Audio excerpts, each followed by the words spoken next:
sabe sobre o Marx? Eu conheço bastante, assim, relativamente sobre o Manifesto Comunista, mas eu não li as obras dele ainda. Eu sei que Marx foi um grande pensador, estudou bastante história, economia. Eu li um pouco da ideologia alemã, um pouco do Capital. Sei mais uma visão anarquista sobre Marx, de como ele tinha uma visão evolucionista, vamos dizer, mas sobre as obras dele por ele mesmo eu não sei muito. O que eu sei sobre Karl Marx é que ele foi responsável por trazer uma ideia de igualdade para a sociedade.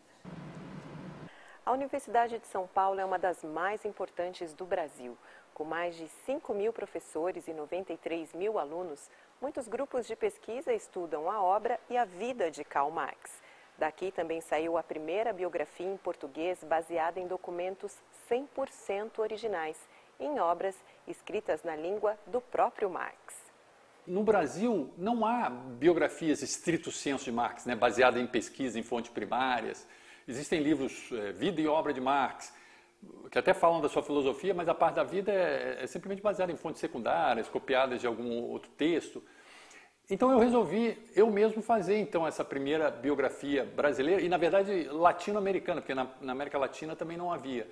A minha principal fonte foi a chamada MEGA, Marx, Engels, Gesamte Ausgabe, coleção completa de Marx e Engels, que é uma super coleção de tudo sobre Marx, que vem sendo organizada há muitas décadas, começou o projeto ainda na União Soviética, e que publica praticamente tudo sobre Marx, não só os seus livros, artigos, mas também suas cartas, seus documentos, os documentos todos de sua vida, inclusive os rascunhos de Marx, porque Marx deixou muita coisa inacabada. No Brasil, o estudo da obra de Marx tem se mantido constante ao longo do tempo, e eu acho que isso tem muito a ver com as condições sociais, que são muito desiguais e que levam as pessoas a investigarem essas questões de exploração de classe, né, estudos sociológicos.